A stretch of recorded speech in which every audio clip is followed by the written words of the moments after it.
حكم علي بسنتين حق العام ودية على العقل ودية على العقل وبراءة أبي. ايوه حبسوه. طيب أبي يحتبس 6 شهور ظلم. تمام. انا اشتي بس انتي بدقيقه تناشدي مناشده تمام انسانيه. أنا أناشد كل شريف وكل واحد محترم وكل منظمة إنهم يوقفوا معي بهذه القضية.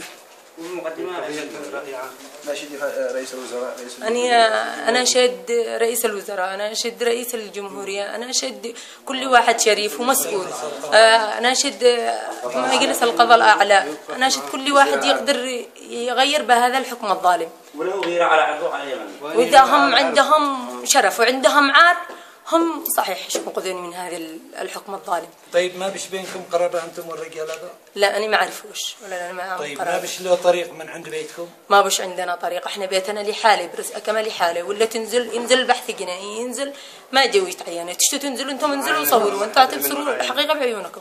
طيب المحكمة خرج عاينة؟ لا المحكمة ما نزلت عاينة، طلبنا هذا الشيء من القاضي عدة مرات وهم رفضوا لحد الآن وأنا طالب بهذا الشيء.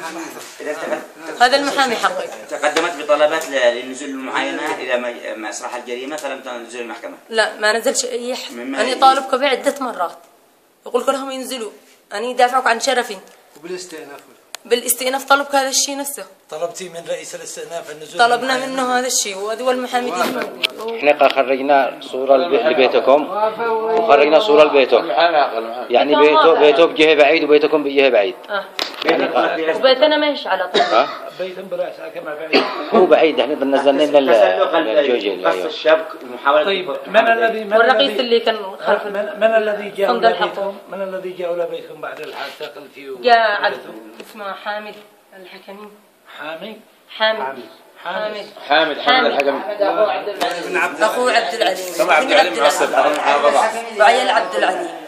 حامد جاءوا مسلحين وقالوا أنا قتلت، يعني أعمل لك بدل الرصاصة 10. شنو قتلت؟ ودخلونا وسط بيتنا فتشوا الأداء. بالليل نفس ما هو قال.